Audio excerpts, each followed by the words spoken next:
Hello everyone, welcome to GATE academy. तो इस chapter का लास्ट छोटा सा टॉपिक कवर करते हैं। चैप्टर लगभग खत्म हो गया, अब तो लगभग क्या खत्म ही हो चुका है इस टॉपिक के साथ में। ठीक है, क्या है आज का टॉपिक अपने पास?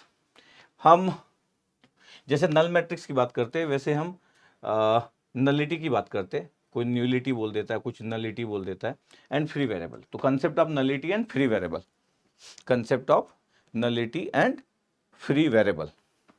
ठीक है, अब आपके पास मैं ले लिया कि ए एक्स इक्वल टू जीरो है। ध्यान से देखिएगा, अच्छा कंसेप्ट है। सब लेक्चर कनेक्टेड है। इसके जस्ट पहले वाला जो लेक्चर आप देखे होंगे, उसके बाद इस लेक्चर को जब आप देख रहे होंगे तो बड़ा अच्छा आपको क्लियर होगा। कुछ बातें आपको पहले से पता है, कुछ बातें अपन एडअप करेंगे कि फ्री वेरिएबल क्या होता है, या फिर मैं नलिटी जब बोलता हूँ तब क्या होता है। तो A x equal to zero, yes we know that कि होमोजीनियस इक्वेशन है, और इसके सॉल्यूशन आपके पास ट्रिवियल या नॉन ट्रिवियल सॉल्यूशन होते हैं। ठीक है, वो आपको पता है। तो फ्री वेरिएबल्स जो होता है इन होमोजेनियस सिस्टम क्या होता है? तो free variables in homogeneous system represent the degree of freedom in the solution space. तो x जो है वो आपको पता है कि x जो है वेक्टर है और सॉल्यूशन भी है, x that means the vector. तो free variable in a homogeneous system represent degree of freedom in solution space leading to infinity infinitely many solution if at least one free variable exist. अगर एक भी free variable exist करता है तो मेरे पास infinitely many solution है, that mean the non trivial solutions आपके पास एक भी अगर फ्री वेरिएबल एग्जिस्ट करता है। क्वेश्चन किसी का हो सकता है कि sir what do you mean by the free variable. हाँ, ये एक अच्छी बात है कि किसी का क्वेश्चन हो सकता है कि what do you mean by the free variable. देखते हैं, अभी आगे बढ़ते हैं। तो ये तो पहला पॉइंट जस्ट बात किया हम। तो हम बोल रहे हैं कि इनफाइनाइटली मेनी सॉल्यूशंस होगा, एटलीस्ट एक फ्री वेरिएबल्स हो तो। और हम क्या लिख रहे हैं कि नलिटी क्या है? Nullity measures the number of linearly independent solution to the homogeneous equation. अच्छा, नलिटी हम बोल रहे हैं कि क्या मेजर करता है? Number of linearly independent solution to the homogeneous equation, number of linearly independent solution या number of linearly independent vector. x is the vector, ax equal to zero, तो x जो वेक्टर है वही सॉल्यूशन है। Yes we know that, already we know that. तो number of independent linearly independent जो solution होता है उसको ये रिप्रेजेंट करता है क्या? नलिटी, न्यूलिटी या नलिटी जो बोलना है। Nullity is a property of entire matrix and is concern with the solution of equation. ठीक है भैया, सब इंपॉर्टेंट बातें ध्यान देखना। Nullity is used to determine the number of free variables in the solution of a homogeneous system of linear equation. इसका काम क्या है? इसका काम है कि नंबर ऑफ फ्री वेरिएबल्स कितने होंगे सॉल्यूशंस में, एक होमोजेनियस सिस्टम में, वो बताया जा सकता है किसके थ्रू? नलिटी के थ्रू या न्यूलिटी के थ्रू। टर्मोलॉजी अलग अलग लोग अलग अलग तरीके से बोलते हैं, तो नलिटी बोल दे रहा हूं मैं। तो nullity use to determine the number of free variable. ठीक है, अभी तक समझ आ रहा होगा कि सर फ्री वेरिएबल क्या चीज है, उस पर देखना होगा कि फ्री वेरिएबल क्या चीज है। फिर मैं लिख रहा हूं कि नलिटी क्या होता है? This is the number of linearly independent vector in the null space. If nullity is zero then only solution is the trivial solution. अगर आपके पास नलिटी जीरो है तो सॉल्यूशन जो होगा वो ट्रिवियल सॉल्यूशन होगा, that means the zero solutions, that means zero solution. ये x इक्वल टू जीरो, अगर नलिटी की वैल्यू जो है अगर वो जीरो है तो नलिटी क्या रिप्रेजेंट करता है? Number of linearly independent vector. कितने लीनियरली इंडिपेंडेंट वेक्टर होंगे इन नल स्पेस, ये रिप्रेजेंट करता है नलिटी। ठीक है भैया, नलिटी क्या होता है? Dimension of the matrix minus rank of A, ये नलिटी रिप्रेजेंट करता है, दिस वन। इसका मतलब नलिटी अगर मैं लिख रहा हूं कि नलिटी अगर मेरे को लिखना है तो मैं रो से रिप्रेजेंट कर देता हूं, या नहीं रो से रिप्रेजेंट नहीं करता हूं, मैं नलिटी को ईटा से रिप्रेजेंट करता हूं, ईटा से, कि dimension of the matrix n है और ये आपके पास रैंक है ये। तो आर जो है वो रैंक जो है वो मैट्रिक्स ए का रैंक है, और एन आपके पास डायमेंशन ऑफ मैट्रिक्स या नंबर ऑफ वेरिएबल्स है। ये आपके पास नलिटी को रिप्रेजेंट किया। नल स्पेस क्या होता है? The null space of a matrix denoted as set of all vectors. जो सेट ऑफ ऑल वेक्टर्स होते हैं उसको हम बोलते हैं नल स्पेस। जो सेट ऑफ ऑल वेक्टर्स होते हैं, जैसे A x equal to zero में एक्स के अंदर में जितने भी वेक्टर्स है, एक्स के अंदर में जितने भी वेक्टर है वो आपके पास नल स्पेस। तो null space of a matrix denoted as set of all vectors. अच्छा, नलिटी आपके पास लिखे कैसे हम लोग? Dimension of matrix minus rank of A. Dimension of matrix को मैं लिख सकता हूं number of variables minus R, that means the rank of A. ठीक है सर, तो नलिटी है क्या? नलिटी हम बोल रहे हैं कि number of linearly independent vectors in null space, in the null space. Null space बोलने का मतलब है एक्स के अंदर, एक्स जो है आपके पास उसमें जो भी वेक्टर्स का कलेक्शन है, that mean the null space. Okay, ठीक है, अभी समझना धीरे धीरे, जैसे जैसे मैं आगे बढ़ते जाऊंगा समझने की कोशिश करना। तो हम बोल रहे हैं कि अच्छा ये आपके पास हम ऐसी बात कर सकते हैं अब मैं बोल रहा हूं कि बहुत ध्यान से देखा जाए तो क्या है, जब हम n माइनस आर लिखते हैं तो हम बोल रहे हैं कि नंबर ऑफ इंडिपेंडेंट वेरिएबल्स और नलिटी और डायमेंशन ऑफ नल स्पेस और dimension of space of solution, ये सब एक ही बात है। मतलब मैं कहीं पे बोलूं नंबर ऑफ इंडिपेंडेंट वेरिएबल्स, या मैं बोल दूं कि न्यूलिटी, या मैं बोल दूं डायमेंशन ऑफ नल स्पेस, या मैं बोल दूं dimension of space of solutions, ये। और इवन अगर मैं बोल दूं कि number of free variable, number of free variables, ये सब कुछ n माइनस आर के बराबर होता है। ये सब कुछ किसके बराबर होता है? n minus r. R that means the rank और n that means the total number of variables या डायमेंशन ऑफ द मैट्रिक्स। और जब स्क्वायर मैट्रिक्स होता है तो नंबर ऑफ रोज और नंबर ऑफ कॉलम होते हैं। जब नॉन स्क्वायर मैट्रिक्स होता है तो total number of columns, n that means the total number of columns, अगर नॉन स्क्वायर मैट्रिक्स है तो। अदरवाइज स्क्वायर मैट्रिक्स है तो फिर रो बोलो कॉलम बोलो एक ही बात होती है। तो total number of columns minus rank, ये n माइनस आर।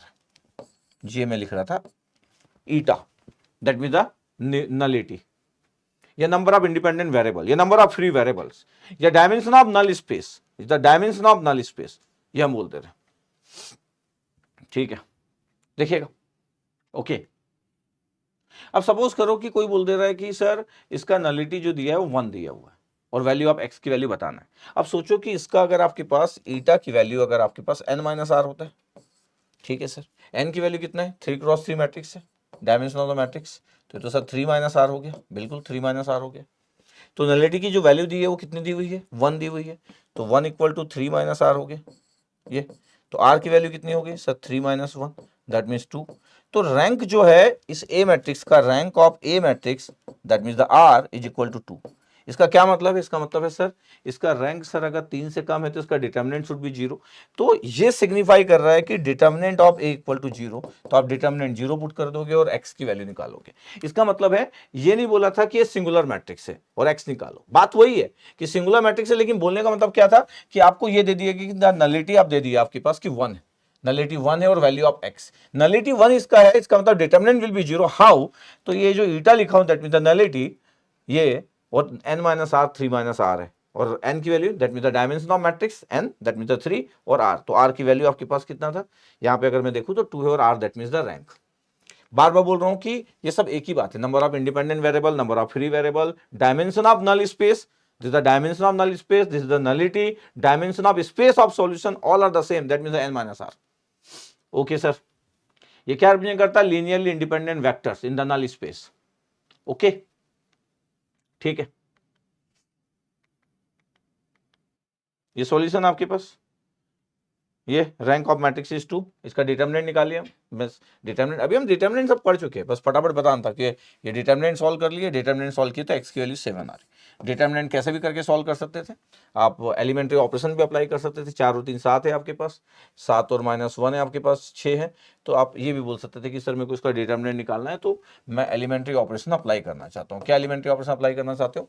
4 और 3 7 है सर, तो मैं सर R1 प्लस R3 में से सर अप्लाई करना चाहता हूँ सर, R3 में R3 minus R1 plus R2 करना चाहता हूँ।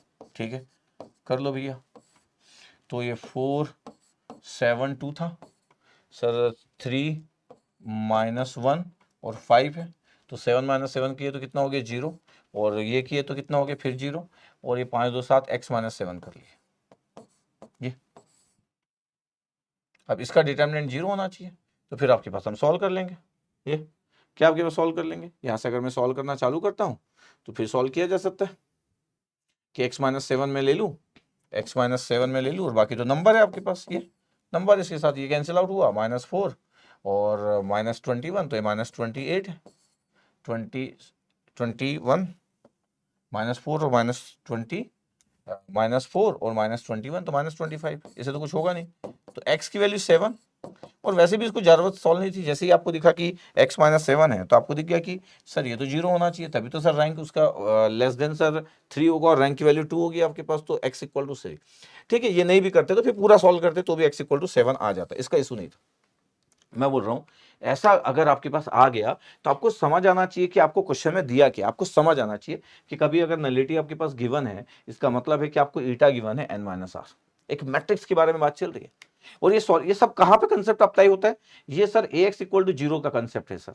This is the homogeneous equation का कंसेप्ट यहां पे, कि number of linearly independent solutions कितने होंगे, वही नलिटी होगा।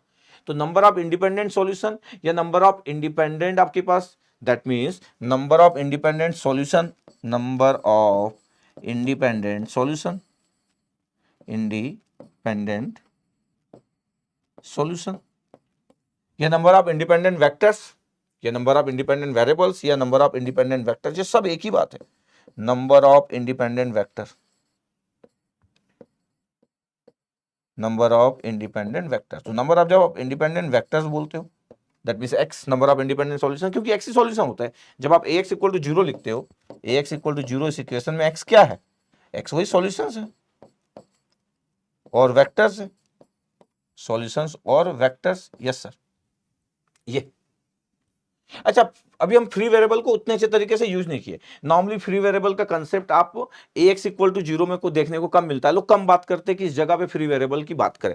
नॉर्मली इसकी बात की जाती है जब मैं आइगन वैल्यूज के कंसेप्ट में जाता हूं, तब बात की जाती है। तो फ्री वेरिएबल की बात देखो हम यहाँ पे अभी तक नहीं की। अभी तक पूरे डिस्कशन में free variable, what do mean by free variable, उस पर नहीं है अभी तक। Significance of free variable, meaning of free variable, उस पर अभी तक नहीं आया। तो इस टॉपिक में नॉर्मली जब हम होमोजीनियस इक्वेशन की बात करते हैं ax इक्वल टू 0, तो यहां पे हम फ्री वेरिएबल लिख तो दिए हम लोग, लेकिन फ्री वेरिएबल के कंसेप्ट को अभी तक यूज नहीं कर रहे। कैसे बोलते हैं, कैसे लिखते हैं, वो नहीं कर रहे, बस बता दिए कि इसी को फ्री वेरिएबल बोलते हैं। ठीक है, तो नंबर ऑफ इंडिपेंडेंट सॉल्यूशन या नंबर ऑफ इंडिपेंडेंट वेक्टर्स, ये आपके पास न्यूलिटी या dimension of null space. This terminology is important, dimension of null space, this terminology is important, that means the eta, that means the n minus r. ये कुछ भी पूछा जाए तो n माइनस आर करना, और r जो है वो रैंक है। ठीक है सर, r जो है वो रैंक है। ये निकाल लिए थे हम लोग। Yes sir. अब एक एग्जांपल लिखा आपके पास, एग्जांपल ही ले रहे थे कि aij आपके पास 3 दिया है for the all values of i j, then the nullity आपके पास बताना है। अब सोचो नलिटी अगर मेरे को बताना है कि कितना होगा, तो 3 आपके पास n क्रॉस n है, और मान लो आपके पास सभी वैल्यू n है, सभी वैल्यू 3 है, n क्रॉस, ये n क्रॉस n है ना, ये तो n क्रॉस n है, this is the n cross n matrix, square matrix, तो सभी 3 है। अब सभी 3 है तो ऑल रोज आर आइडेंटिकल, तो रैंक कितना होगा? 1 होगा। न्यूलिटी कितना होगा? n तो आपके पास ऑर्डर है n माइनस 1, तो न्यूलिटी आपके पास n माइनस 1 हो जाएगा। इसका मतलब ईटा की वैल्यू जो होती है वो कितना हो रहा है? n माइनस आर, ये, और n आपके पास तो n क्रॉस n है आपके पास, तो ये n हो गया, और r की वैल्यू जो है आपके पास रैंक है, और रैंक कितना होता है जब सभी भी आइडेंटिकल होते हैं? तो सर रैंक सर 1 होता है, तो n माइनस 1 हमारे पास आंसर है। सपोज करो अगर ये 3 क्रॉस 3 का होता, सपोज करो अगर ये 3 क्रॉस 3 का होता, एक मैट्रिक्स है, सपोज करो ये 3 क्रॉस 3 का होता,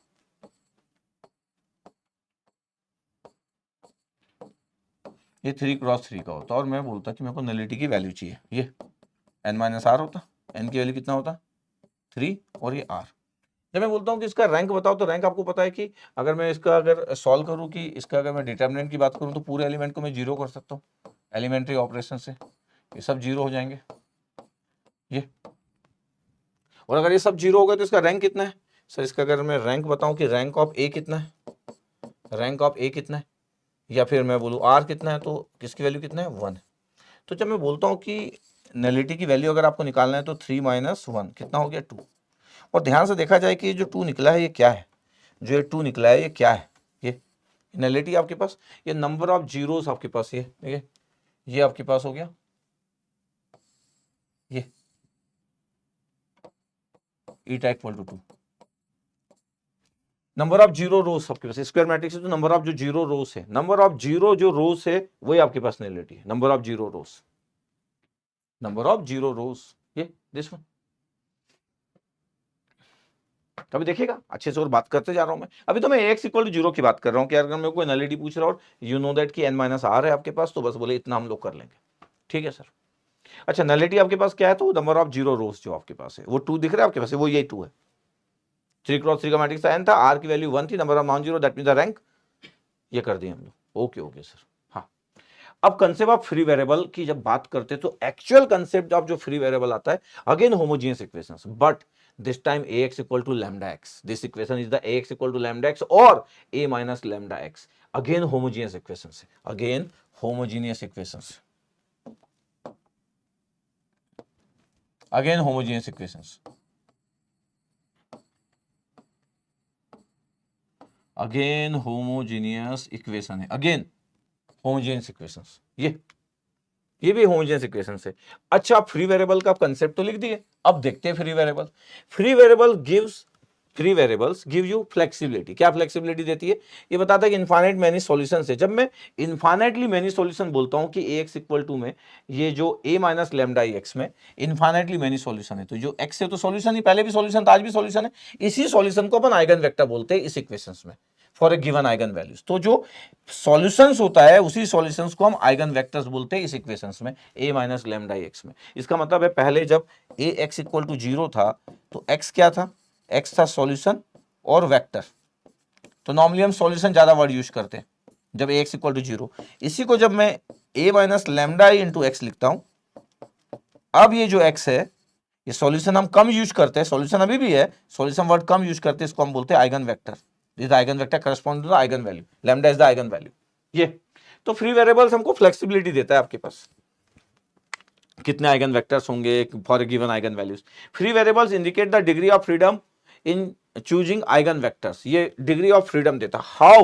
हाउ इज वेरी इंपॉर्टेंट, कि कैसे आपके पास ये डिग्री ऑफ फ्रीडम देता है, how this gives the degree of freedom, ये मैं बात करने वाला हूं। ओके ठीक है, अब देखना, ध्यान से देखना। मैं बोल रहा हूं कि find the eigen values and eigen vectors. इसका मेरे को आइगन वैल्यूज और आइगन वेक्टर्स मेरे को फाइंड आउट करना है। ठीक है, मेरे को आइगन वैल्यूज और आइगन वेक्टर्स फाइंड आउट करना है। अच्छा, आप इसके पहले वाला लेक्चर देख चुके हैं तो आपको, आपके पास आइडिया तो है ही। इसके पहले वाला लेक्चर देख चुके हैं तो आपके पास एक बेसिक आइडिया तो है ही। तो ठीक है, ये आपके पास एक अपर ट्रायंगुलर मैट्रिक्स है। Yes sir. इसके आइगन वैल्यूज कितना है sir? 1, 1, 1 sir. Yes, 1, 1, 1 eigen values जो होती है वो डायगोनल एलिमेंट्स होते हैं अपर ट्रायंगुलर मैट्रिक्स का। इसका एम कितना है? M of lambda equal to 1 is sir 3 sir. तो डायरेक्ट आप एम इक्वल टू 3 लिख दो। ठीक है, याद है आपके पास इसके पहले वाले लेक्चर में आप एम पढ़े नहीं? अर्थमेटिक एल्जेब्रिक ना, not arithmetic, algebraic multiplicity M या मल्टीप्लिसिटी। तो ठीक है, 3 बार आपके पास आइगन वैल्यूज रिपीटेड है तो एम की वैल्यू 3 है। अब देखना, ध्यान से देखिए। अब अगर मेरे को बात करना है कि यार मेरे को जीएम फाइंड आउट करना है, GM of lambda equal to 1, ये फाइंड आउट करना है। एक्चुअली लैम्डा इक्वल टू 1 के लिए जो जीएम होता है वो क्या होता है सर? लैम्डा इक्वल टू 1 के लिए जब जीएम की हम बात करते हैं तो एक्चुअली क्या होता है? Number of independent eigen vectors, number of linearly independent eigen vectors, यही होता है। Yes sir, number of linearly independent eigen vector, GM हम फाइंड आउट करते हैं, अगर आपको याद होगा तो। ठीक है, अभी मैं सब बात करने वाला हूं, अच्छा, जीएम का फॉर्मूला क्या होता है? जीएम का जो फॉर्मूला होता है वो ये होता है n minus r, n dimension of the matrix या नंबर ऑफ फ्री वेरिएबल, और आर जो होता है वो रैंक होता है, आर रैंक होता है ए माइनस लेमडा आई का, ये r is the rank of A minus lambda I. अच्छा, अब हमारे पास जो मैट्रिक्स है वो ए मैट्रिक्स नहीं है। हमारे पास जो पहले जो मैट्रिक्स होता था वो आपके पास ए एक्स होता था। जब आपके पास ए एक्स मैट्रिक्स होता था, ये ए एक्स मैट्रिक्स लिखते थे हम लोग, ये ए एक्स, इसमें हम बोलते थे रैंक ऑफ ए। जब मेरे को फाइंड आउट करना होता था, जब मैं वहां पे मैं जीएम यूज नहीं करता था, वहां पे मैं क्या यूज करता था? नलिटी। तो मैं नलिटी जब लिखता था तो क्या होता था? एन माइनस आर, और आर होता था rank of A, simple, A x equal to 0 के लिए। अभी मैं जीएम लिख रहा हूं, ज्योमेट्रिक मल्टीप्लिसिटी, आपको पता है, number of linear independent eigen vectors अगर मेरे को फाइंड आउट करना है लैम्डा इक्वल टू 1 के लिए। अब सब चीजों को कनेक्ट करने वाला हूं, ध्यान देखिएगा। अच्छा, तो n माइनस आर की वैल्यू फाइंड आउट करना है, n की वैल्यू तो 3 है। यस, n की वैल्यू तो 3 है, तो 3 माइनस आर ये। अब लैम्डा इक्वल टू, अगर मेरे को लैम्डा इक्वल टू 1 के लिए अगर r की वैल्यू निकालना है कि लैम्डा इक्वल टू 1 के लिए क्या होगा, तो ठीक है, लैम्डा इक्वल टू 1 के लिए मैं निकाल लेता हूं कि a minus lambda I, matrix अगर मैं लिख रहा हूं तो सर लैम्डा आई माइनस हो गया और i की वैल्यू 1 है, मतलब लैम्डा की वैल्यू 1 है, तो 1 minus 1 0। Yes sir, 1 minus 1 0, diagonal elements ही अफेक्ट करेंगे, 1 माइनस होते जाएगा इसमें से। ये कितना हो गया 1, ये 0, ये कितना हो गया 0, ये 0 0, ये कितना हो गया 0 0 0। अब मेरे को बताओ कि a माइनस लेमडा आ गया, इसका रैंक कितना है? a माइनस लेमडा का इसका rank sir, number of non zero रोज कितना? 1 सर, 1। ओके, 1 है, यही आर होता है। यस सर, तो जीएम कितना हो गया सर? जीएम 3 माइनस आर था सर, जीएम 3 माइनस आर था, तो 3 माइनस 1 किया तो जीएम कितना हो गया? 2 हो गया, जीएम इक्वल टू 2 हो गया। अब आपको ये पता है कि जीएम इक्वल टू 2 है और एएम इक्वल टू कितना था? 3 सर, एएम इक्वल टू 3 था सर, जीएम इक्वल टू कितना है? जीएम इक्वल टू 2, तो GM not equal to M, GM less than है आपके पास एएम से, इसका मतलब है कि ये डायगोनलाइजेबल भी नहीं होगा, डायगोनलाइजेबल नहीं होगा, ये बात हमको पता है, ठीक है, नहीं हो सकता, ठीक है। अभी तो हम अपनी बातें कर रहे हैं। मैं बोल रहा हूं कि देखो ये तो आपके पास ये पता चल गया, ये पता करने के लिए ये होता है आपके पास, और जीएम की वैल्यू 2 है, जीएम की वैल्यू 2 है, इसका मतलब है कि number of linearly independent eigen vectors 2 है, यही मतलब हुआ, number of linearly independent eigen vectors 2 है।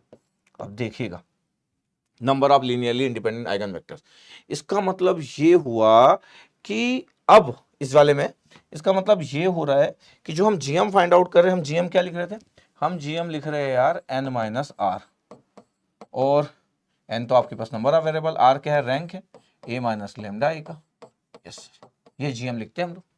पता है आपके पास एक इंटरेस्टिंग बात कि यहां पे ना, यहां पे पहले जब हम ये कब आया आपके पास, ये कब बात करना चालू किए, जब a minus lambda I into x था, ये होमोजेनियस इक्वेशन, इसमें बात चलती है, इसी में बात चलती है आइगन वैल्यूज की, इसी में बात चलती है आइगन वेक्टर की, एक्चुअली सॉल्यूशन ही है। जब हम ax इक्वल टू 0 लिखते थे, यहाँ तो आइगन वैल्यूज की कोई बात नहीं है, there is no concept of eigen values, simply ax equal to 0, यहाँ पे तो हम जीएम यूज नहीं कर सकते क्योंकि आइगन वैल्यूज आइगन वेक्टर का कांसेप्ट ही नहीं है। अलग बात है कि x इज द सॉल्यूशन, यहाँ पे हम जो ईटा की न्यूलिटी की बात करते थे, वो क्या होता था न्यूलिटी, सर वो होता था n माइनस आर, सर ये n माइनस आर, और n माइनस आर और r होता था रैंक ऑफ a, यहां पे हम बोलते थे कि nullity, number of independent solution, number of independent solution, number of independent vector. यहां पे जब हम लिखते थे इस ईटा को, नंबर ऑफ इंडिपेंडेंट सॉल्यूशन और number of independent vector, independent vector. Sir अगर मैं इसी के स्टाइल में लिखना चाहूं तो, अच्छा इसी के स्टाइल में अगर आप इसको लिखना चाहो तो, अच्छा जो जीएम है उसी को लिखना चाहो तो फिर आप लिख सकते हो ईटा ए माइनस लेमडा ए का, ये न्यूलिटी हो गया ए माइनस लेमडा ए का न्यूलिटी। अगर आपके पास ये इक्वेशन है, न्यूलिटी ए माइनस लेमडा ए क्या होगा सर, ये होगा सर एन माइनस आर, और एन माइनस आर मतलब rank of A minus lambda A. ये इसका मतलब ये हुआ कि ax इक्वल टू 0 में जब आप न्यूलिटी निकालते हो तो सिंपल a का होता है, इसका मतलब है ये न्यूलिटी a का था, ये न्यूलिटी a का था, किसका था, a का था ये। इसलिए आप a के बारे में बात करते थे कि a में नंबर ऑफ इंडिपेंडेंट सॉल्यूशन कितने होंगे आपके पास, नंबर ऑफ इंडिपेंडेंट वेक्टर्स कितने होंगे, न्यूलिटी था आपके पास जो a मैट्रिक्स के बारे में हम बात करते थे। ओके ओके ओके, अब देखो आपके पास जो जीएम है वो है eta of a minus lambda, actually हम तो सिर्फ जीएम बोलते हैं, geometric multiplicity n minus r, r आपको पता है रैंक क्या है, रैंक आपके पास। तो चेंज कहां पे हो गया, चेंज इसमें हो गया सर कि जो a था वो a माइनस लेमडा आई हो गया, तो हर चीज a माइनस लेमडा आई हो गया, और जो आपके पास इंडिपेंडेंट सॉल्यूशन और इंडिपेंडेंट वेक्टर थे वही चीज यहां जाके क्या हो गया, यहां जाके अगर ध्यान से देखोगे तो यही चीज क्या हो गया, यही चीज हो गया sir number of independent eigen vectors, number of independent eigen vectors. अच्छा अभी हमारा डिस्कशन चल रहा है कि इस क्वेश्चन में जब हम बोल रहे थे, इस क्वेश्चन में जब हम बोल रहे थे कि यार जीएम की वैल्यू 2 है, what do mean by the GM equal to 2, बोले number of independent linearly independent eigen vectors. अच्छा अब ध्यान से देखना, जब मेरे को आइगन वेक्टर्स निकालना ही है, जब मेरे को आइगन वेक्टर्स निकालना ही है तो क्या है मेरे पास मैट्रिक्स, ए मैट्रिक्स है, ए मैट्रिक्स क्या है 1 1 0 0 1 0 0 0 1। मेरे को पता है कि लेमडा की वैल्यू तो 3 है 1 1 1, एम की वैल्यू 3 है, ये भी आपको पता है। जब मैं सॉल्यूशन की बात करता हूं कि x equal to lambda x करो, तो लेमडा की वैल्यू तो कितना है 1 है, तो एक्स इक्वल टू एक्स हो जाता है। अब एक्स इक्वल टू अगर एक्स हो रहा है तो देखो ए की वैल्यू क्या है सर, बोले 1 1 0, हाँ 0 1 0, ध्यान देखना आप 0 0 1। पता है एक्स क्या है, एक्स है एक्स वाई जेड, और यहां पे भी एक्स वाई जेड, ये क्या है पहला equation sir, x plus y equal to x आ रहा है सर, पहला equation x plus y equal to x आ रहा है सर, फर्स्ट इक्वेशन से x plus y equal to x आ रहा है। दूसरा sir y equal to y आ रहा है, इसका कोई यूज नहीं हुआ। और थर्ड आ रहा है sir z equal to z, इसका भी कोई यूज नहीं हुआ, क्योंकि सही बात है, गलत तो होगा नहीं कि y y के बराबर z z के बराबर। पर यहां से क्या मिला सर, पहले इक्वेशन से ये मिला आपको कि सर x कैंसिल आउट हो गया, तो सर y की वैल्यू 0, पहले इक्वेशन से सर y की वैल्यू 0 मिली। अच्छा अब y की वैल्यू 0 मिली तो x की वैल्यू क्या होगी, x की any value, x any value, जब आप एनी वैल्यू बोलते हो, मान लो कि के या k1 बोल दिए, फिर जेड भी एनी वैल्यू है तो k2 बोल दिए, एनी वैल्यू ए k2। इसका मतलब है कि अब इस बार आपके पास जो आइगन वेक्टर्स आया, आपके पास ये जो आइगन वेक्टर्स हमारे पास आया वो क्या आया सर, x1 k1 आ गया, y तो 0 था और z आपके पास k2 आ गया। ये k1 0 k2 क्या मतलब है k1 0 k2 का? सर k1 0 k2 का क्या मतलब है? अच्छा, k1 0 k2 का क्या मतलब है? ये मतलब है कि k1 1 0 0 प्लस k2 0 0 और 1। ये नंबर ऑफ आइगन वेक्टर्स कितने हैं? Number of eigen vectors, independent eigen vectors, independent बोलूंगा तो और अच्छा लगे, number of independent eigen vectors, independent eigen vector कितने दिखे? 2। Number of independent eigen vector देखो 2 आ गए। पता आपके पास एक इंटरेस्टिंग बात, समझना ध्यान से,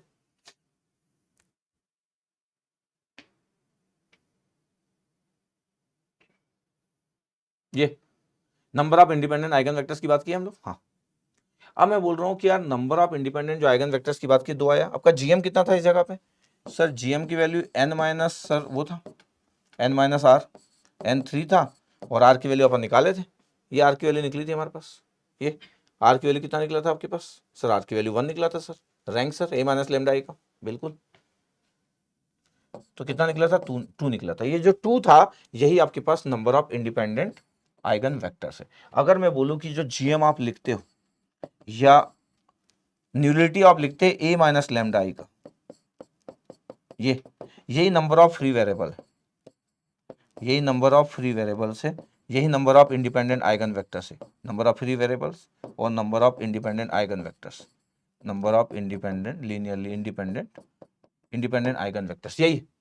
अब फ्री वेरिएबल्स 2 है, इसका क्या मतलब है? There are 2 free variables, there are 2 free variables.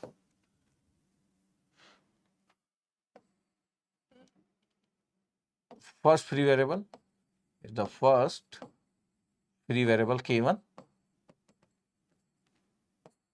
the second free variable, the second free variable। एक वैल्यू फिक्स है, 0 इज फिक्स वैल्यू, तो सिर्फ 2 ही चीज आप चेंज कर सकते हो, नंबर ऑफ फ्री वेरिएबल। तो जितने नंबर ऑफ फ्री वेरिएबल्स होंगे ना उतने ही इंडिपेंडेंट आइगन वेक्टर्स होते हैं, पता है आपके पास, उतना ही जीएम होता है, उतना ही न्यूलिटी होता है। न्यूलिटी ए माइनस लेमडा ई क्या था पता आपके पास? ये अगर मैं बोलूँ न्यूलिटी ए माइनस लेमडा ई का आपके पास क्या था? ए माइनस लेमडा ई मैट्रिक्स ये था, ये ए माइनस लेमडा ई। देखो आपके पास क्या है, ये पता है आपके पास क्या है? ये सर न्यूलिटी ईटा ए माइनस लेमडा ई का, पता कितना है? 2 सर। कैसे 2? This one 1 and 2, this one, ये। और यही नंबर ऑफ फ्री वेरिएबल्स है। इसका मतलब आपके पास ऑप्शन है फ्री वेरिएबल्स के 2 सिलेक्ट करने का, इसलिए k1 और k2 आपके पास आया। ये k1 और k2 और एक वैल्यू फिक्स थी, number of independent eigen vectors आपके पास। तो जीएम की वैल्यू भी यही होती, सब एक दूसरे से रिलेटेड है, सब एक दूसरे से रिलेटेड है। अगर मैं बोलूं कि नंबर ऑफ फ्री वेरिएबल्स बताओ, बोले 2 है, बोले न्यूलिटी बताओ आपके पास ए माइनस लेमडा ई का 2 है, जीएम बताओ ज्योमेट्रिक मल्टीप्लिसिटी बताओ तो वो भी 2 है, number of independent eigen vectors बताओ 2 है, क्योंकि मेरे पास आइगन वैल्यूज जो है वो फिक्स है, लैम्डा इक्वल टू 1, एएम की वैल्यू 3 है और जीएम की वैल्यू 2 है। अलग बात है कि डायगोनलाइजेबल पॉसिबल नहीं है इस जगह पे। Okay okay okay okay okay. ये सपोज करो एक और एग्जांपल लेते हैं अपन, एक और एग्जांपल ले लेते हैं, ये वाला एक और ले लिया, एकदम आइडेंटिटी मैट्रिक्स ले लिया, पहले भी लिया था मैं, आइडेंटिटी मैट्रिक्स लिया। अब ध्यान से देखो इसमें आइगन वैल्यूज क्या है सर? ये तो डायगोनल मैट्रिक्स है sir, the D matrix, yes the diagonal matrix, identity matrix है यार। ये लैम्डा की वैल्यू कितना है? 1 1 1 सर, 1 1 1। एएम कितना लिखूं direct? AM sir AM equal to 3 है। डिस्टिंक्ट आइगन वैल्यूज है, मतलब डिस्टिंक्ट नहीं है सर, रिपीटेड आइगन वैल्यूज, ठीक है, रिपीटेड आइगन वैल्यूज है। अगर मैं बोल रहा हूं कि देखो एएम इक्वल टू 3 है, क्या मैं जीएम इक्वल टू 3 लिख दूं और बोल दूं कि डायगोनलाइजेबल है ये? सर कैसे लिख सकते? मैं बताया था आइडेंटिटी मैट्रिक्स एग्जांपल होता है डायगोनलाइजेबल का, तो ये जीएम इक्वल टू भी 3 आएगा। अलग बात है हमको पता है इसलिए, अदरवाइज तो अभी मैं सॉल्व करूंगा ही। अब देखिएगा जब मैं बोल रहा हूं कि यार देखो लैम्डा इक्वल टू आपके पास जो 1 है उसमें एएम की वैल्यू 3 है, जीएम की वैल्यू 3 आएगी, क्योंकि मैं बता चुका हूं आपको पहले भी, इसके पहले वाले लेक्चर में। बट फिर भी जब मेरे को जीएम की बात करना है तो क्या होगा सर? जब जीएम की बात करना है ना तो सर n माइनस आर होगा sir, n minus r, n minus sir, ये n minus sir rank sir, n minus rank sir a minus lambda i का रैंक सर। ये जो gm है सर, जिसको आप न्यूलिटी बोल सकते हो, a माइनस लेमडा i का न्यूलिटी, ये जिसके लिए n माइनस रैंक होता है, तो sir 3 minus r sir, rank मेरे को आर की वैल्यू निकालना है, मेरे को रैंक की a माइनस लेमडा i अगर मैं कर रहा हूं तो क्या होगा, ध्यान से देखो, a माइनस लेमडा i आप मैट्रिक्स की बात कर रहे हो, a minus lambda i matrix की, जिसमें से a वैल्यू जो है वो आइडेंटिटी है, और लेमडा i क्या है सर, लेमडा तो 1 है, तो लेमडा i भी तो सर यही होगा ना, तो जब दोनों को माइनस करोगे तो कितना आ जाएगा, अच्छा a माइनस लेमडा ये तो नल मैट्रिक्स बन जाएगा सर, बिल्कुल बिल्कुल बिल्कुल नल मैट्रिक्स बन गया। ये कितना हुआ फिर रैंक इसका, रैंक कितना हुआ, रैंक 0 सर, रैंक 0। अच्छा रैंक अगर 0 है, अगर रैंक 0 है, नल मैट्रिक्स बन गया ना, तो जीएम कितना होगा सर, जीएम 3 माइनस 0 होगा सर, 3 सर। ये अगर मैं बोल दूं कि आपके पास ये, अगर मैं ध्यान से अगर बोल दूं, दिख रहा है आपके पास, अगर मैं डायमेंशन बोल दूं इस नल स्पेस का, इसको नल स्पेस ही बोला जाता है, डायमेंशन ऑफ नल स्पेस बोल दूं तो number of independent eigen vectors ही होते हैं, दैट मींस द जीएम के लिए 3 होगी। अगर मैं डायमेंशन बोल दूं नल स्पेस का, तो dimension of null space that means the number of linearly independent eigen vectors, number of free variable, सब एक ही बात है, ये 3 आएगा आपके पास, 3। अब देखो जीएम भी 3 हमको पहले से पता था, तो हमको पता था कि डायगोनलाइजेबल होने वाला है, ये बात पता थी, अलग बात है कि हम सॉल्व कर लिए। अच्छा जब एम और जीएम 3 है तो डायगोनलाइजेबल है, ये बात अलग है, लेकिन जब मैं आइगन वेक्टर्स की बात कर रहा हूं तो मेरे को ये भी पता है कि यार आइगन वेक्टर्स की बात कर रहा हूं, और ये देखो ये ईटा ए माइनस लेमडा कौन कौन सा है, ये देखो 1 2 3, ये आपके पास ईटा ऑफ, ये जो दिख रहा है आपके पास न्यूलिटी की, अगर मैं बात करूं ए माइनस लेमडा की न्यूलिटी की बात करूं तो 3 है ये, और यही आपके पास डायमेंशन है नल स्पेस का। नल स्पेस आपके पास आइगन वेक्टर्स का जो कलेक्शन होता है उसको हम क्या बोलते हैं, नल स्पेस बोलते हैं। डायमेंशन कितना होगा, डायमेंशन दैट मींस इसका रैंक ए माइनस लेमडा का रैंक, या फिर ये जीएम, जो जीएम है यही डायमेंशन ऑफ नल स्पेस है, अगर मैं आइगन वेक्टर्स के टर्म्स में सॉल्व कर रहा हूं तो दिस वन, ये क्लियर होना चाहिए। और नंबर ऑफ फ्री वेरिएबल मैं बोल रहा हूं 3 है, what do mean by number of free variable 3, अच्छा नंबर ऑफ फ्री वेरिएबल्स में 3 बोला, क्या मतलब है इसका, number of free variables equal to आपके पास 3 है, ये क्या मतलब है, जीएम और नंबर ऑफ फ्री वेरिएबल्स 3 है। अच्छा नंबर ऑफ फ्री वेरिएबल्स जब आप 3 बोलते हो, इसका मतलब क्या है, इसका मतलब ये है कि यार देखो A x equal to lambda x कर रहे हो आप, हाँ लेमडा की वैल्यू 1 है तो इसलिए एक्स कर दोगे, बिल्कुल सही। ए कितना है 1 0 0 0 1 0 0 0 1, ठीक है। एक्स क्या है x1 x2 x3 या xyz, बिल्कुल सही है। राइट साइड में क्या है, बोले x है y और z है। ध्यान देखो पहली इक्वेशन क्या आ रही है सर, पहली इक्वेशन आ रही है x इक्वल टू एक्स, दूसरी इक्वेशन बोलो sir y equal to y, तीसरी इक्वेशन बोलो z इक्वल टू जेड। ये पहली इक्वेशन है ट्रू, ट्रू तो हो गई। पता आपके पास अगर मैं बोलूं कि x की वैल्यू क्या होगी, एनी वैल्यू k1 ले लो, y की वैल्यू एनी वैल्यू k2 ले लो, z की वैल्यू एनी वैल्यू k3 ले लो, ये इसका मतलब है कि मेरा आइगन वेक्टर्स आपके पास क्या हो गया, तो ये k1 k2 और k3, ये पता आपके पास इसका क्या मतलब है, इसका मतलब है कि मैं जब आइगन वेक्टर्स की बात कर रहा हूं कि मेरे पास क्या आया k1 k2 k3, k1 k2 k3, इसको कैसा लिख सकते हैं सर, इसको ऐसा लिख सकते हैं सर k1 1 0 0, बिल्कुल अच्छा लग रहा है, k2 0 1 0, बिल्कुल सही लग रहा है, k3 0 0 और 1, बिल्कुल सही लग रहा है। कितने हैं number of linearly independent eigen vectors, 3 sir, number of linearly independent eigen vectors equal to 3, और यही जीएम, यही जीएम है, यस सर। ये जो नंबर ऑफ फ्री वेरिएबल जब हम 3 बोल रहे थे कि number of free variable equal to 3 है, number of free variable equal to 3 है, तो ये क्या फ्री वेरिएबल्स होंगे, number of free variables sir k1, हाँ k2 और k3 सर, ये फ्री वेरिएबल 3 थे सर, ये दिस वन, ये k1 k2 एंड k3, तीनों आपके पास आप फ्री वेरिएबल्स है जो आपको रखना है सर, और यही sir number of linearly independent eigen vectors भी इतने ही बनाते हैं। ओके इसका मतलब है कि नंबर ऑफ फ्री वेरिएबल्स की जब कोई बात कर रहा है तो उतने ही होंगे जितना जीएम होता, हाँ उतने ही होंगे, उतने ही होंगे।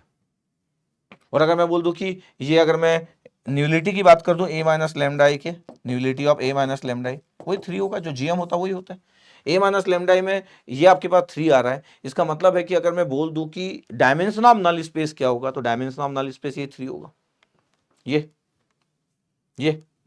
1 2 3, ये देखो आपके पास पूरा का पूरा जीरो है, यही पूरा का पूरा जीरो है। उसी को जब हम पहले बोलते थे तो न्यूलिटी बोल देते थे ए मैट्रिक्स का, जब हम ए माइनस लेमडा एक्स की बात नहीं करते थे, simple A x equal to आपके पास था। फिर से वापस जाता हूं, देखना ध्यान से, फिर से वापस जाता हूं दिखाने आपको। जब हम आइगन वैल्यूज और आइगन वेक्टर्स की बात नहीं की, concept of free variable normally यहां पे कंसेप्ट यूज किया जाता है। तो नंबर ऑफ फ्री वेरिएबल्स का कंसेप्ट क्या है, उतना ही सर जितना जीएम होता, उतना ही सर जितने number of independent eigen vectors होते हैं सर। ओके, उसके पहले जब हम लिख रहे थे तो हम बोल रहे थे कि क्या चीज है, हम बोल रहे थे कि एक नॉर्मल मैट्रिक्स में सब बात एक ही होती है। नॉर्मल मैट्रिक्स में वही नंबर ऑफ इंडिपेंडेंट वेरिएबल होता है, वही नंबर ऑफ फ्री वेरिएबल होता है, वही डायमेंशन ऑफ नल स्पेस होता है, वही न्यूलिटी होता है, वही dimension of space of solutions होता है, वही डायमेंशन ऑफ इंडिपेंडेंट सॉल्यूशन होता है, वही नंबर ऑफ इंडिपेंडेंट वेक्टर्स होता है। दिस वन, यही था। बस यही बात है कि जब हम आइगन वैल्यूज वेक्टर्स में पहुंचते हैं तो फिर जो आर होता है वो रैंक ऑफ ए नहीं होता है, वो rank of A minus lambda ही होता है। तो डिपेंड करता है कि मैं होमोजेनियस इक्वेशन किसके बारे में बात कर रहा हूं। ठीक है, इसलिए कभी कभी जब आपको बोला जाता है कि डायमेंशन ऑफ नल स्पेस बताओ, तो कुछ भी नहीं, आप सिर्फ रैंक बता दो, एन आपको पता है और आप बता दो कि कितना है करके, simply dimension of null space एक normal x equal to zero matrix में, ये x equal to zero matrix में, ये क्लियर रहना चाहिए आपको।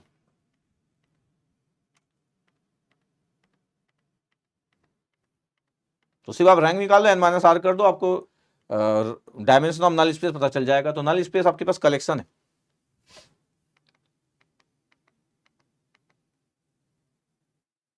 ये आपके पास है। लास्ट एग्जांपल, इसमें देखो ध्यान से, अगर मैं इस एग्जांपल को देखूं, अगेन आपको दिख रहा होगा, क्या दिख रहा होगा सर, ये अपर ट्रायंगुलर मैट्रिक्स दिख रहा होगा। Yes sir. तो लैम्डा की वैल्यू कितना है सर, 1,1,1। एम कितना है भाई साहब, सर एम इक्वल टू 3 है सर। जीएम बता सकते हो सर? नहीं, जीएम सर एकदम से कैसे बता दे सर, रिपीटेड रूट से आइगन वैल्यू से आपके पास देखना पड़ेगा सर जीएम की वैल्यू कितनी होगी। वो तो आइडेंटिटी मैट्रिक्स था इसलिए बता दिए सर। हाँ, ये कंफर्म है कि सर जीएम की value less than equal to 3 होगा, या तो 3 होगा या तो उससे कम होगा। 3 होगा या तो उससे कम होगा, 3 होगा तो फिर डायगोनलाइजेबल मैट्रिक्स पॉसिबल है। अब देखिएगा ध्यान से, अब ये तो हो गया अगर मैं जीएम की बात करने चले जाऊं कि जीएम क्या होता है आपके पास, तो जीएम इक्वल टू होता है n minus r sir, N minus r. Even मैं इसको ईटा लिख सकता हूं ए माइनस लेमडा आई का। क्यों? क्योंकि जो आर है वो रैंक है ए माइनस लेमडा आई का। ओके, एन की वैल्यू तो 3 है। यस सर, एन की वैल्यू 3 है और आर आप कैलकुलेट कर रहे हो। अगर मैं बोलूं कि ठीक है इतना अगर है आपके पास और ए माइनस लेमडा आई अगर आप कर रहे हो, ए माइनस लेमडा आई मैट्रिक्स कर रहे हो, याद रखिएगा लेमडा 1 है, 1 जीरो कर देता हूं तो पूरे डायगोनल वाले जीरो हो जाएंगे। इसका मतलब है इसके अंदर एलिमेंट में आपके पास ये जीरो आ गया, ये जीरो आ गया, ये जीरो आ गया, ये आपके पास एलिमेंट्स आ रहे हैं। यस, ये कितना था 1 0, ये कितना था 0, ये कितना था 1, ये कितना था 0 0। ध्यान से देखो अब आप, सर एक ही जीरो आ रहा है सर, बाकी तो दो आपके पास नॉन जीरो आ रहे हैं, तो रैंक कितना हुआ यार सर, रैंक की वैल्यू, हाँ रैंक की वैल्यू कितना हुआ इसका रैंक सर, ये तो रैंक हुआ sir, number of non zero रोज जो होते हैं सर, ये रैंक 1 हुआ सर, रैंक 1। तो जीएम की वैल्यू कितनी हो गई सर, जीएम की वैल्यू 3 - 1 होगी, तो जीएम की वैल्यू 3 - 1 है, इसका मतलब ये 2 आ रहा है। Number of independent eigen vectors आपके पास इतना आ रहा है। अब मेरे को पता है कि यार number of independent eigen vectors आपके पास उतना नहीं आया जितना आपके पास 3 आना चाहिए independent eigen vectors. M equal to GM होता तो डायगोनलाइजेबल भी होता है और आप इसको डिफेक्टिव मैट्रिक्स भी नहीं बोलते, अभी तो डिफेक्टिव मैट्रिक्स बोल दोगे क्योंकि जो eigen values lambda equal to 1 है ये आपके पास डिफेक्टिव आइगन वैल्यूज है, बिकॉज इसमें एम और जीएम की वैल्यू सेम नहीं आ रही, तो डायगोनलाइजेबल पॉसिबल नहीं है। ठीक है, ये बात तो आपको पता है। ठीक है, अब अगर मैं बोलूं आपसे, इतना दिख रहा है आपके पास, इतना हम आपके पास हम निकाल लिए कि जीएम की वैल्यू 2 है, इसका मतलब ये हुआ कि number of independent eigen vectors 2 ही आएंगे, जबकि लैम्डा इक्वल टू 3 देखो रिपीटेड आइगन वैल्यूज है, तो रिपीटेड वैल्यूज को देख के मैं आइगन वेक्टर्स नहीं बता सकता हूं। इसके पहले वाले में 3 आया था, अभी देखो आपके पास लैम्डा इक्वल टू 1 लेके मैं एंट्री मार रहा हूं और आइगन वेक्टर्स कैलकुलेट कर रहा हूं, that means the number of free variable यही जितना होता है। तो अगर मैं बोलूं कि ठीक है x equal to lambda x अगर मैं सॉल्व करने चले जाऊं और लैम्डा की वैल्यू 1 है तो एक्स इक्वल टू एक्स आ गया। ए की वैल्यू कितना है 1 1 0, हाँ 0 1 1, 0 0 1। तो ए मैट्रिक्स पे डिपेंड करता है यार कि ए मैट्रिक्स कैसा लिखा हुआ है, एक्स वाई जेड और ये भी एक्स वाई जेड। ये अपना आइगन वेक्टर्स कैलकुलेशन का स्टाइल है। यस सर, क्या आ रहा है यहाँ पे? सर ये आ रहा है sir x plus y equal to x sir, ये पहला इक्वेशन आ रहा है। दूसरा sir y plus z equal to y sir, ठीक है। Third sir z equal to z sir. ये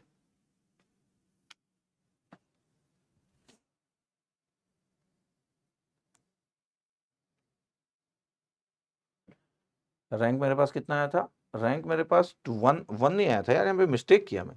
रैंक मेरे पास 2 आया था। ये वही मैं सोचता, कुछ तो मेरे को लगा। रैंक आपके पास जो था वो नंबर ऑफ नॉन जीरो रोज 2 है यार, 2 आया था। ये 1 गलत लिखे अपन। तो कंसेप्ट क्लियर रहता तो तुरंत पहुंच गए हम। तो 3 माइनस आपके पास जो होगा वो ये होगा।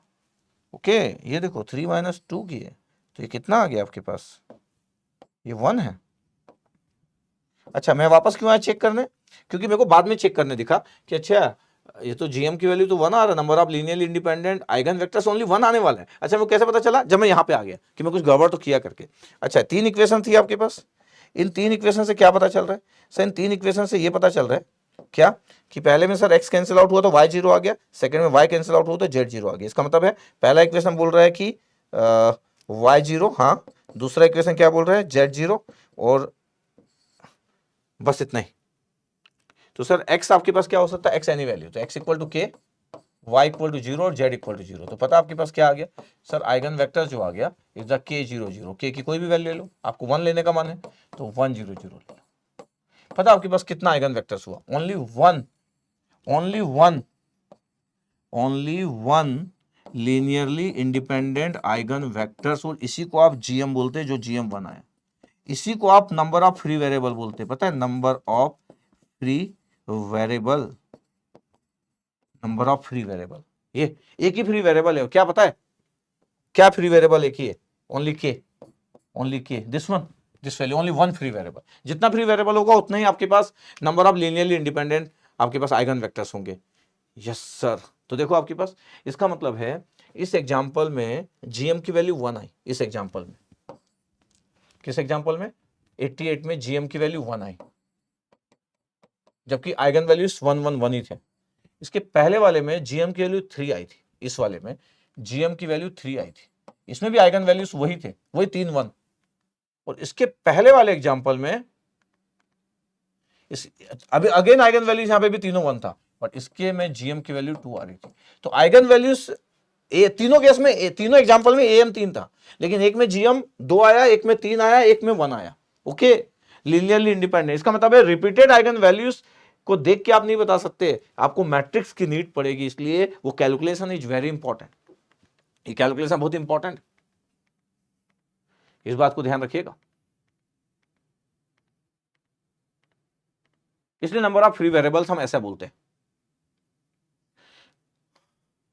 अगर इसका मतलब ये हुआ कि अगर मैं आपको ऐसा बोलूं कि सर ये आइगन वैल्यूज है,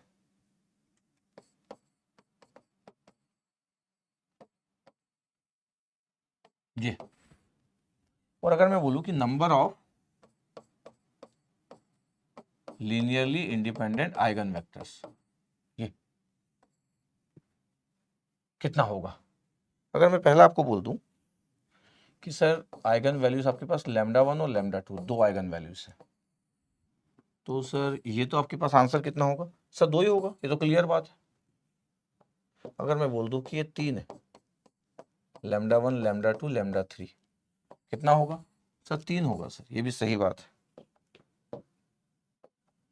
अगर सर ये लैम्डा 1 लैम्डा 1 दो आपके पास अगर रिपीटेड हो गए, लैम्डा 1 और लैम्डा 1, ये लैम्डा 1 और लैम्डा 1 दो ही आपके पास आ गए और ये रिपीटेड हैं, तो क्या होगा उस केस में? सर अगर दोनों रिपीटेड है तो मैं number of linearly independent eigen vectors कैसे बता सकता हूँ? नहीं बता सकता हूँ। मेरे को जीएम ऑफ लैम्डा 1 निकालना पड़ेगा, या न्यूलिटी ऑफ ए माइनस लैम्डा 1 आई, ये निकालना पड़ेगा। इससे पता चलेगा कि कितना आएगा, इससे पता चलेगा। इसलिए मैं, इसका मतलब है कि मेरे को मैट्रिक्स चाहिए, आई नीड मैट्रिक्स। अगर आइगन वैल्यूज रिपीटेड है तो मेरे को नहीं पता, मेरे को नहीं पता कि जीएम जो होगा वो कितना होगा, मेरे को नहीं पता। जीएम की वैल्यू कंफर्म है कि एएम के बराबर या इससे कम हो गया तो 2 होगा या तो 1 होगा जीएम, लेकिन मेरे को नहीं पता। ओके,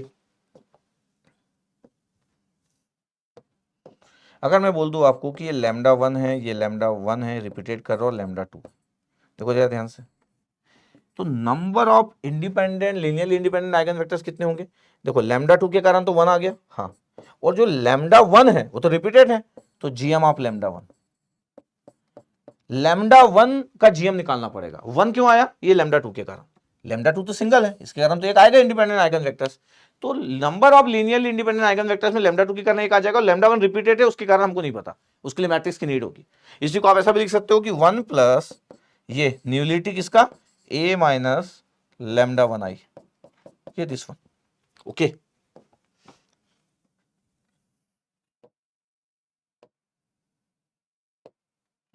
अगर मैं बोल दूं कि lambda 1, lambda 2, lambda 3, lambda 4, lambda 4, lambda 4, ये कितने सारे हो गए? बहुत सारे हो गए। कितने आइगन वैल्यू से? 1 2 3 6 आइगन वैल्यू से, उसमें से लैम्डा 1 तो एक ही बार है सर, लैम्डा 1 तो एक ही बार है, यस, ये भी एक ही बार है, ये एक बार, ये एक बार, ये एक बार, इनके कारण तो कितने आएंगे? 1 प्लस 1 प्लस 1, तो 1 प्लस 1 प्लस 1, इतने तो होंगे, जिसको आप 3 बोल सकते हो, तो उसको हटा रहा हूं, 3 लिख रहा हूं डायरेक्ट। तो 3 कहां से आया? लैम्डा 1 के कारण एक, लैम्डा 2 के कारण एक, लैम्डा 3 के कारण एक, प्लस ये जो लैम्डा 4 3 बार रिपीटेड है, इसका जीएम निकालना होगा। किसका जीएम? लैम्डा 4 का, उसके लिए मैट्रिक्स की नीड होगी। तो 3 प्लस ये आइडियलिटी आपके पास, ये न्यूलिटी ए माइनस लैम्डा 4 आई, इतना आपके पास होगा, दिस वन, ऐसा करके कंसेप्ट आपके पास होता है ये। तो हमको बेसिक आपके पास आइडिया होना चाहिए, basic idea is always important, कि बेसिक आइडिया क्या है, तो basic idea is important, basic idea is important, ये इसलिए मैं जीएम इतने अच्छे से पढ़ाया आपको, एएम जीएम इतने अच्छे से पढ़ाया कि आप ऐसे देख सकते हो चीजों कि कितने इंडिपेंडेंट आइगन वेक्टर्स होते हैं। इसलिए ये बोलना कि सर इसका जीएम कितना है, अरे इसका जीएम 1 ही है भाई, एएम भी 1 जीएम भी 1, इसमें ये डिस्टिंक्ट आइगन वैल्यूज, इसमें एएम जीएम की बात करने की जरूरत नहीं है। इसका मतलब ये नहीं कि सर इसमें number of linearly independent eigen vectors 2 है तो जीएम 2 बोल दिया, नहीं भैया मैं पढ़ाया हूं आपको, आप जीएम 2 बोल दोगे क्या? डिस्टिंक्ट आइगन वैल्यूज में एएम और जीएम इज ऑलवेज 1 और always equal, is always 1 always equal. इसका कितना है बताओ? Lambda 1 lambda 2 lambda 3, 3 distinct eigen value. Am बताओ कितना है? 1 sir. GM GM 1, am GM 1, जब रिपीटेड होता तभी जीएम की मेरे को जरूरत पड़ती है। Yes yes sir, okay. तो क्लियर रहना चाहिए कि number of linearly independent eigen vectors कितने। तो ये था कि बोथ केसेस एक्स 0 हो चाहे x equal to lambda x हो, free variable play a key role in the describing the solution space. हम बोल रहे हैं कि ये अगर एक्स इक्वल टू 0 हो या x equal to lambda x हो, जो फ्री वेरिएबल्स होता है वो प्ले करता है key role in describing the solution space. ठीक है, तो फ्री वेरिएबल्स वही number of independent solution, number of independent vector, वही x equal to lambda x में जाके number of independent eigen vector बन जाता है। Yes yes.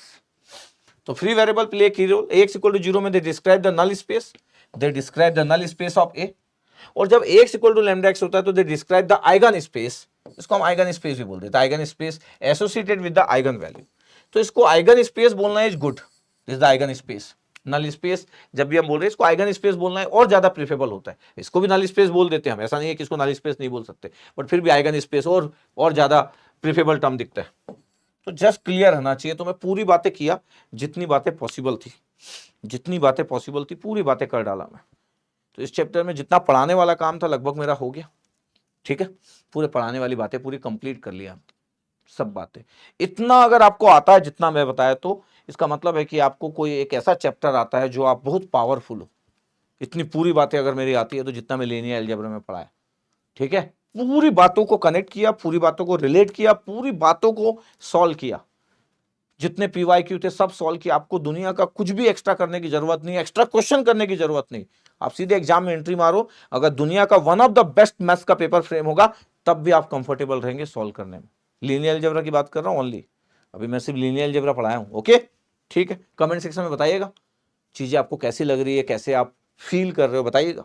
ठीक है, okay, thank you very much.